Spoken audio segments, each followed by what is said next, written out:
Hello and welcome to the first edition of MBC News. So Millie, how was your summer? Michaela, I was really busy all summer. Me too, but I had some new exploring opportunities. Like what? I found a cat cafe. The Cat Cafe! I heard about that. Reporter Gabby Renshaw has the story. When most people plan on adopting their new furry friend, they usually think of shelters or breeders. The Kitty Brew Cafe puts a new twist on pet adoption. Cappuccinos and calicos, this cafe has it all. We were watching Shark Tank and a young lady pitched an idea of a cat cafe to the sharks. Nobody bought into the idea, but a few were interested, so that's where it started. We did our research and 18 months later we're here. What I think is unique is that people don't go to the shelters to look for cats and dogs. A lot of the times they're going to breeders or they're not visiting the ones that need it the most, but lots of people go to coffee shops, and so there's no shortage of coffee drinkers. I'm now a convert. I drink coffee every day, so no shortage of coffee drinkers and no shortage of cats, so it's kind of like the two came together quite nicely. Everyone has their own unique personality and like different things. There's a diverse range of cats to pick from, and everyone can find a cat that fits their own needs and wants. There's like the cute ones and the ones with the great personalities. So you're like, I'm tied between like, do I want a really attractive cat? Or do I want one that loves me? From adopting a cat to running a cafe, each come with different challenges and obstacles, but bringing them together can create an amazing combination. As a result of this unique coffee drinking experience, nearly 200 kittens have been adopted. In this area, there's so many coffee shops and each have their own unique setting. But the cafe brings together coffee lovers looking for a new feline friend. I'm Gabby Renshaw, NBC News.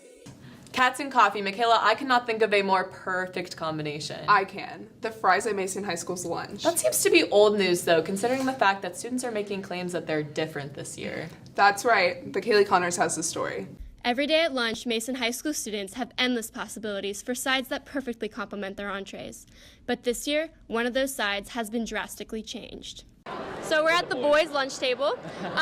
So I'm here to talk to them about the fry change, from changing the fries to fried to baked. How do you feel about this?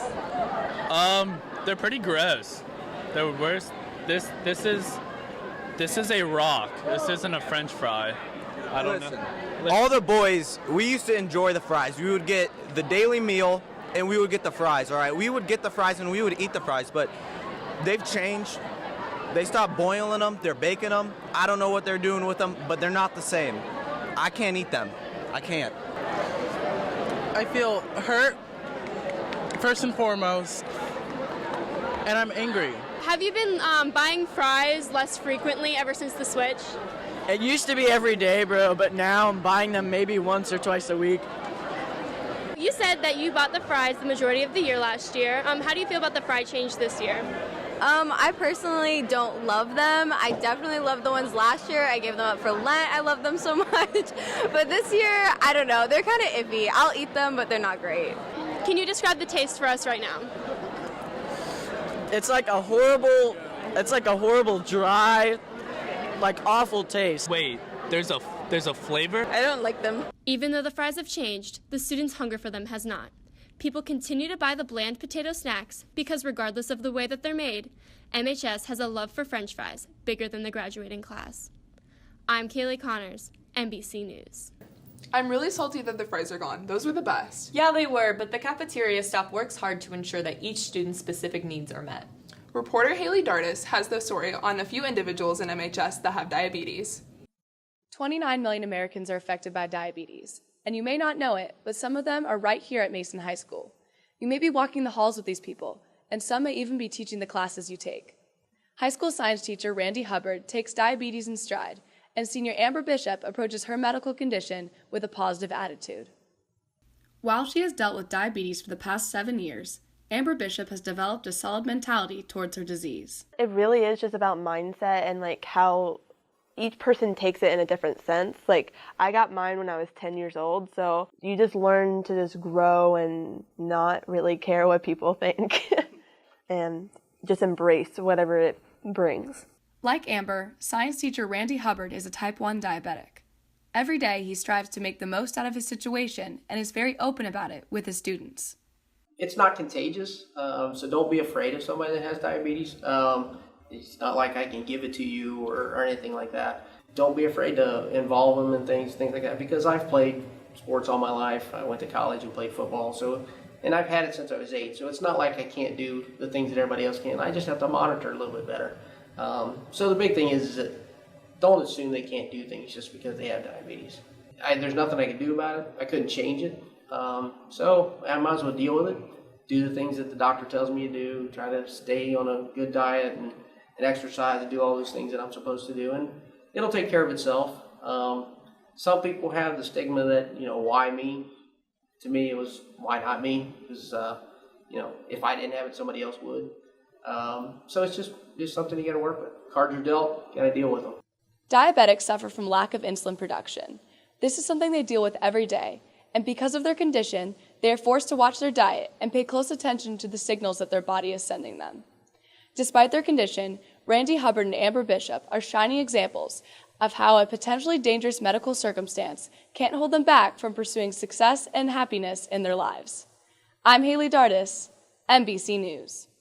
I love the sense of stereotype breaking that Mr. Hubbard talked about, like how they're real people and not contagious. Right? And Amber's positive outlook with the cards she's been dealt. Truly inspiring. We'll be right back after this special announcement.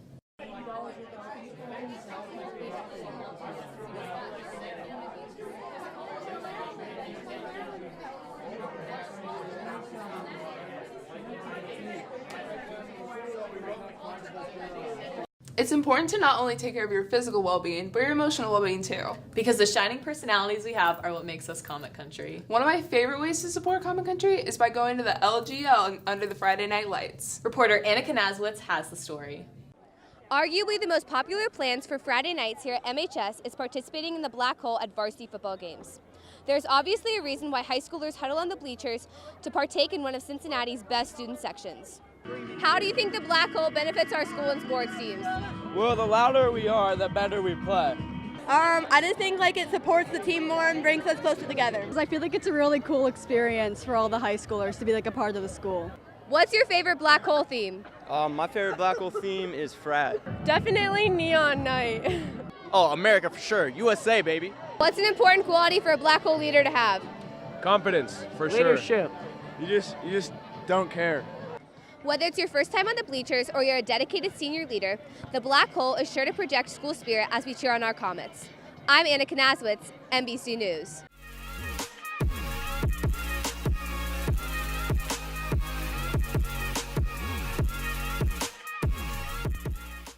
With all the talent our athletes have here at Mason High School, it's no surprise that varsity soccer is one of the hardest sports to make, let alone for a freshman.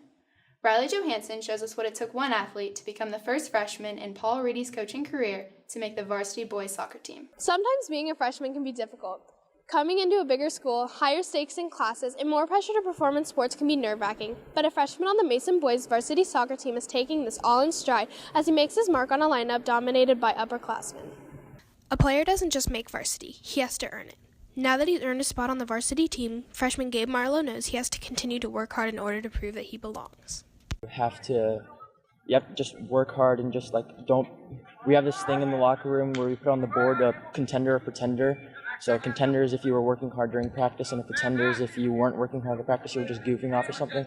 So I just look to always be a contender in practice. If you make a mistake, just push through it and don't worry about it, and just learn from your mistakes and do better the next time, and just always work hard and never let up.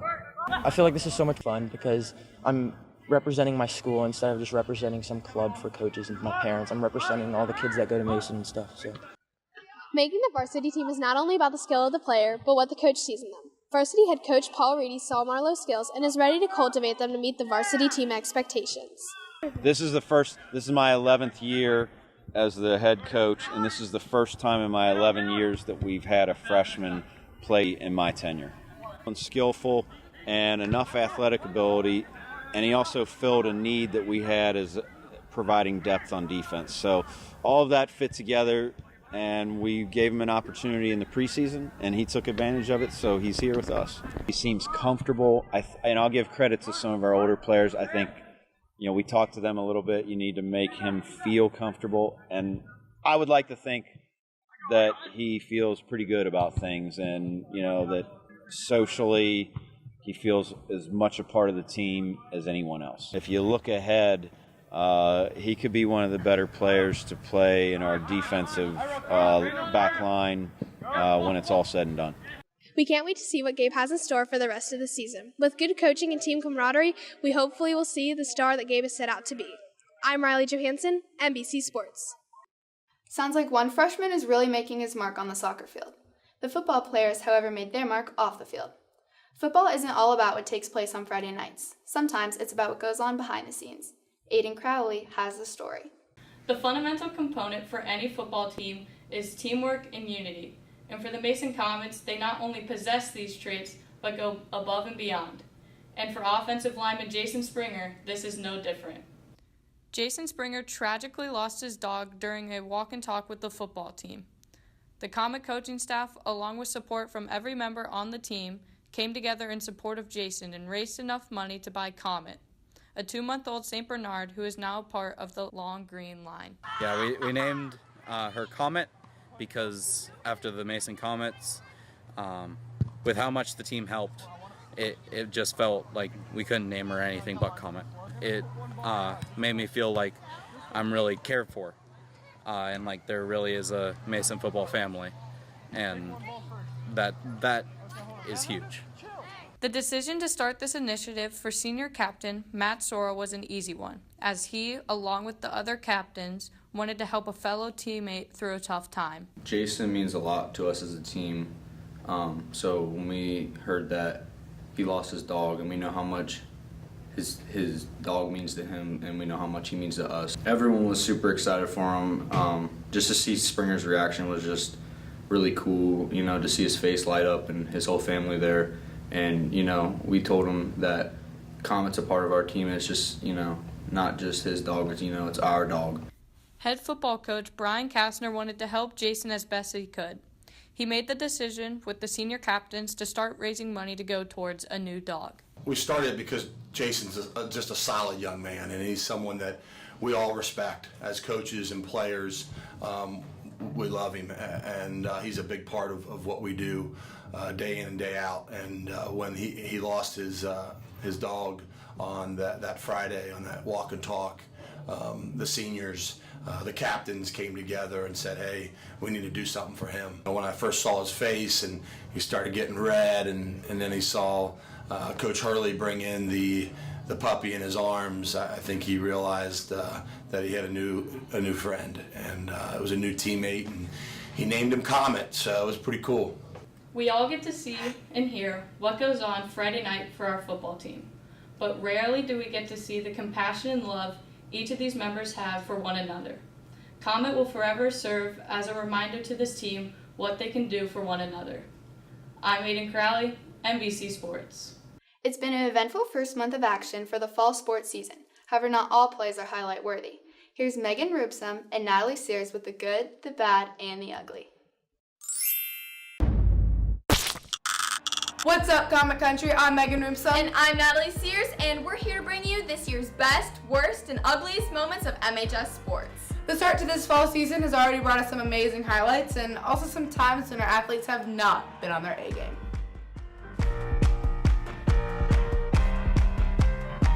Coming in with the good, we have handoff to running back Matt Sora, who breaks away from Springboro's defense and runs the ball down the line for a 60-yard touchdown. Booyah!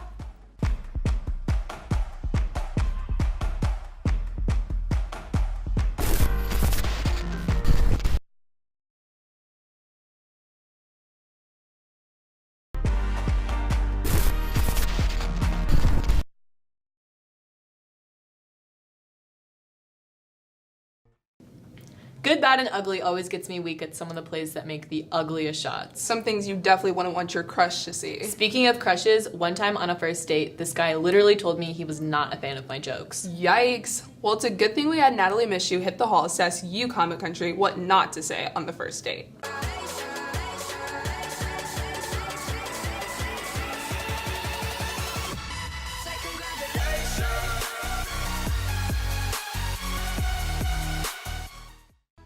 Everyone at MHS has been on a first date.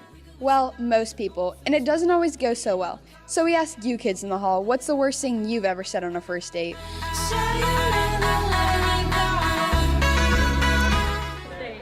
You don't like Creedence Clearwater Revival? My mom can take us if your mom can pick us up. What's that smell? I've never been on a date. You don't look skinny in that dress. You look different from the pictures online. Is your sister seeing anyone? Y'all should add me on Snapchat, Relic_Jport. You got the bill. I have 6 girlfriends. I love you. You're not my type, but I'll settle. I gotta leave at like 9:30 to get back to my wife. I hate you. You're not allowed to sit in the front row at the student section. Call her by the wrong name. Whether it's taking things too fast or calling them by the wrong name, everyone messes up. I'm Natalie Mishu, NBC News. I sure hope that boy was watching, Millie. Even if he wasn't, I'm glad the rest of Comic Country was. Thank you for joining us on this edition of NBC News. As always, we're committed to bringing you the news of students making the news. A lot of work goes into the broadcast, and we couldn't do it without the help of our awesome staff. On behalf of everyone in front of and behind the camera, I'm Michaela Archer. And I'm Millie Ortega.